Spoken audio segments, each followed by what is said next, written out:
चाहिँ हामी माउन्ट मेतिर जाँदैछौँ हाइकिङको लागि 5-6 घन्टाको हाइकिङ हुनेछ मेरो साथीले ड्राइभिङ गरिरहेको छ रोड यस्तै छ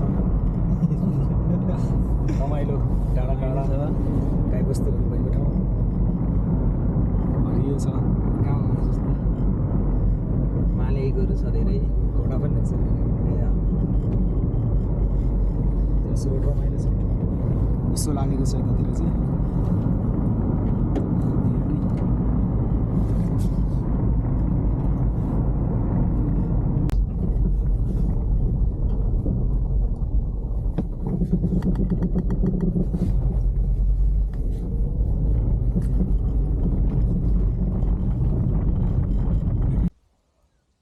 ल आज चाहिँ हामी माउन्ट मे हाइकिङ जाँदैछौँ मेको अन्तिम दिनतिर एट द एन्ड अफ मेमा मे हाइकिङ माउन्ट मे यहाँ चाहिँ केही साइनहरू छैन यही रातो यो छ यसकै साइडबाट हिँड्ने भनेको छ अनि हामी यहीँबाट हिँड्दैछौँ अरू गाडीहरू पनि छ क्याम्पिङ गरेर चाहिँ हाम्रो जर्नी अब सुरु हुन्छ यहाँबाट हिँडाइको लगभग 2-3 घन्टा लाग्ला कि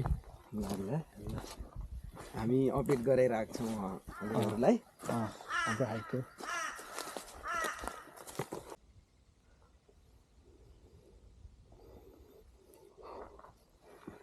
घाम नै आइरहेको छ जस जाडोमा ठिकै छ यतिको घामले हजुर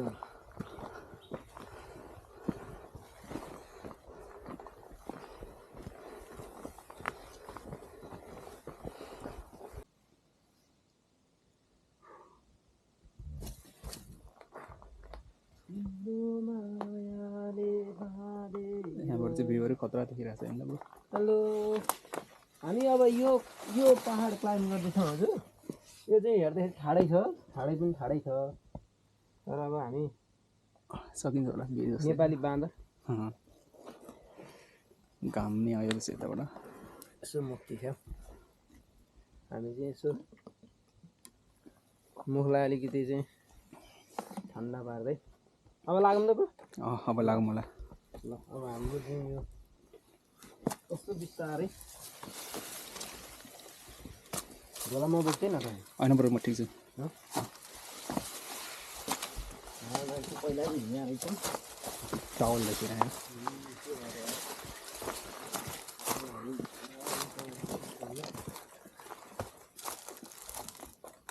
यहाँनिर हुने चार हात खुट्टा टेक्नु पर्ने अवस्था हुनसक्छ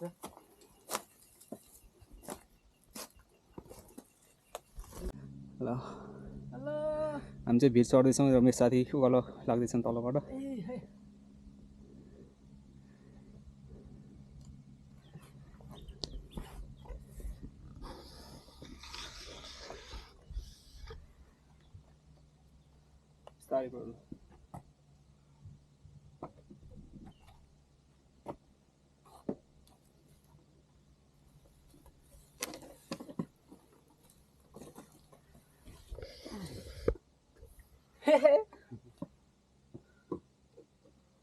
कता राम्रो ल समाउँथ्यो है मजा भाइ समाते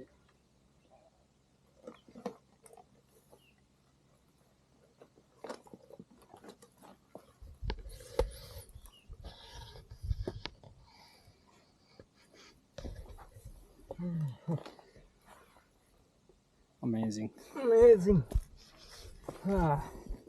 तारा खुट्टाको अमेजिङ भइरहेको छ आज राम्रो एक्सर्साइज हो यो चाहिँ मैले मेरो बुवालाई रिक्वेस्ट गरेर यसरी चढेको लास्टमा मै पो तारा खुट्टा टेक्दै हिँड्दै गरिरहेको छु हजुर हेर्नुहोस् रमाइलो छ बाटो यताबाट आउनु चाहिँ मै त आउँछु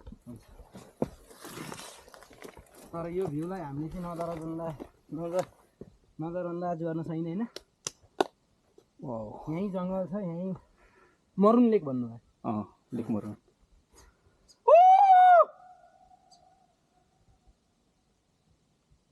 यो पहाडमा यस्तो भिर पहरामा हुर्किँदै हाम्रो यो अहिले म जहाँ बसेर हेरिरहेको छु यहाँबाट हेर्दा चाहिँ नेपाल र यसमा केही फरक त्यति धेरै भेटिँदैन त्यति एउटा लेक देखिँदैन होला नेपालमा तर तपाईँको यो जङ्गल यो पहाड यो भिर पहरा हेर्नुहोस् यहाँ मुनितिर हामी यो बाटो आयौँ भन्दा अलिक पत्याउन गाह्रो पर्ला अरूलाई। चार हात खुट्टा गर्दै आइयो, रमाइलो लागिरहेछ ब्रो। हजुरलाई धेरै धेरै धन्यवाद यो भ्यूलाई चाहिँ हजुरले चाहिँ देखाउने। जस्ट टाढासम्मको भ्यूहरू छ यहाँबाट, हजुर डाँडाकाँडा रमाइलो छ। हाम्रो परको चाहिँ गाउँमा अब एउटा गाउँको नाम जस्तै छ हेर्नुहोस्। अब गैरघरेहरूको घर हो त्यो हेर्नुहोस्। गैरघरे साइलाले यहाँ आएर बनाएछ। यता छ हाम्रो फेरि उता मेल घुम्ती भने जस्तो उतापट्टि छ तपाईँको गाउँघर। चुचुराहरू टन्नै छ नि यहाँ, राम्रो छ। बिहानीको समय हो यो, बिहानको अहिले 8 बजिरहेको छ।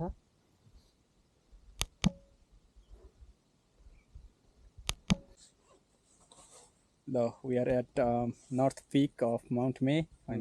Yeah. Now south peak is just around there. So we should take 1 hour 45 minutes to 1 hour to get that point.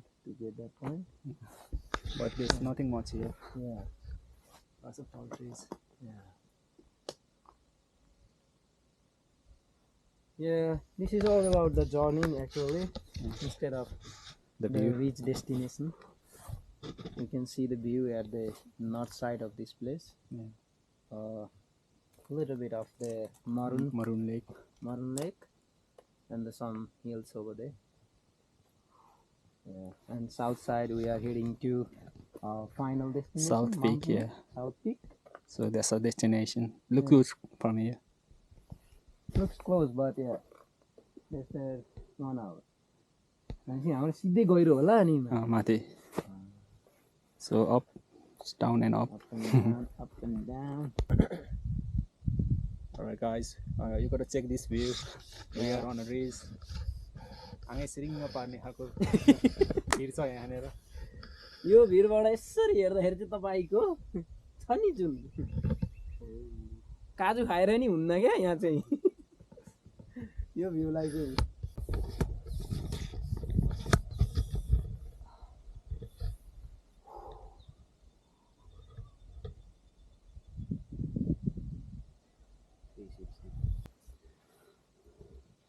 Alright guys, we are heading to the south peak. We lost our way a bit, so here we had to climb up that bushy steep climb. But I think the right way is on the gully of this rock pool. If you follow this line, you can also see the ribbon here. So we think we are back on our track. And south peak is nearly up there. So see you guys at the top. Alright guys, we are nearly to the south peak. This is our last hurdle. This is like our Hillary step. Talking of which 75 years ago, Tenzing Norgay Sherpa and Sir Edmund Hillary climbed Mount Everest for the first time ever. And to commemorate that, we are climbing Mount May today. Out of respect to our people, to all the climbers, to all the hikers, to all the mountaineers. This is not like mountaineering, but it's just a small tribute. This is all about our journey with the Tenzing Norgay Sherpa and Edmund Hillary. Nepali Sherpas are really great to help others as well. I heard that one of Nepali Sherpas helped another mount climber on the way to Mount Everest. They stopped themselves and then helped instead of reaching in the top, on the top. And they are very professional, and they give their everything. This is my friend Hari. One of the not one of the most influencer in my life to go hike, to walk, and I also love jungle, forest, lakes, natural view. This is how we get connected to the nature. Connected each other to nature as well.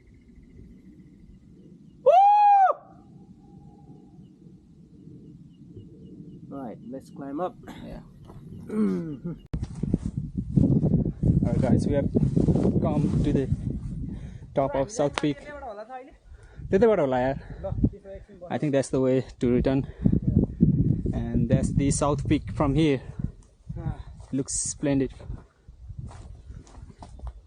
We were there on top some time ago, but we are here now enjoying this amazing view. Amazing natural view. You can see the hills like far away. Amazing, amazing, amazing.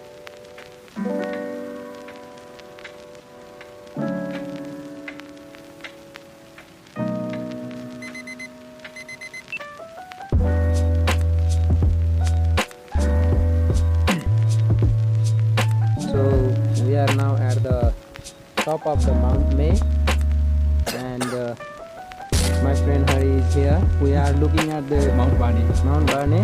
Hari is going to tell you something about it. It's very eye-catching. It's really good. It's really top hike. I did it some time ago, but it was really top, but incredible. Yeah. It looks very clear today. Yeah, he is saying about Last time There I is a went two- there was a lot of clouds. yeah.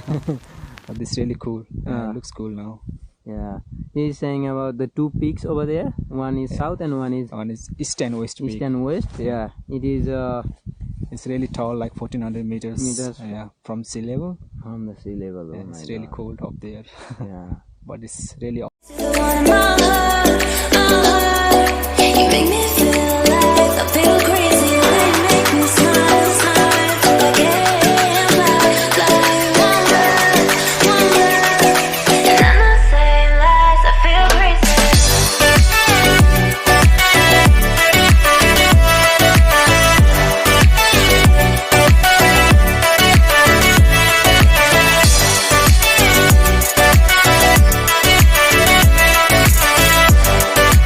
I'm not saying lies. I feel crazy.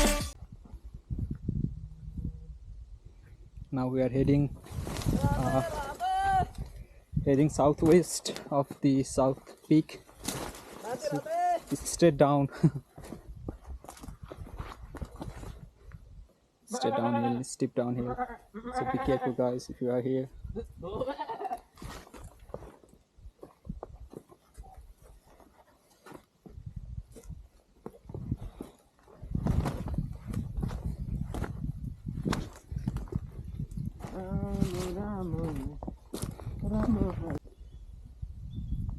These trees are really good. Looks good.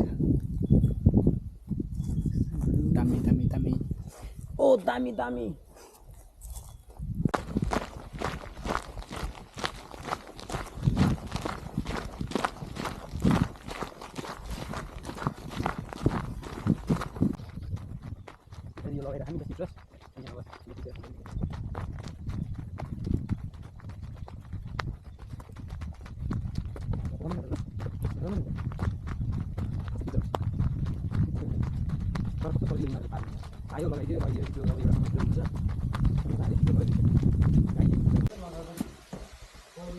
हामी चाहिँ अब यो waterfall क्रिकमा आएको छौँ।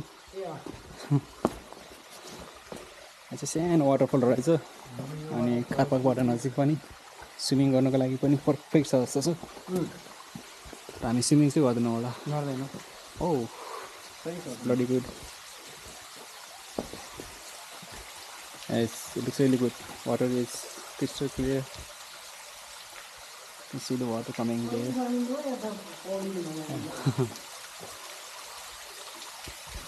It's like a perfect swimming place.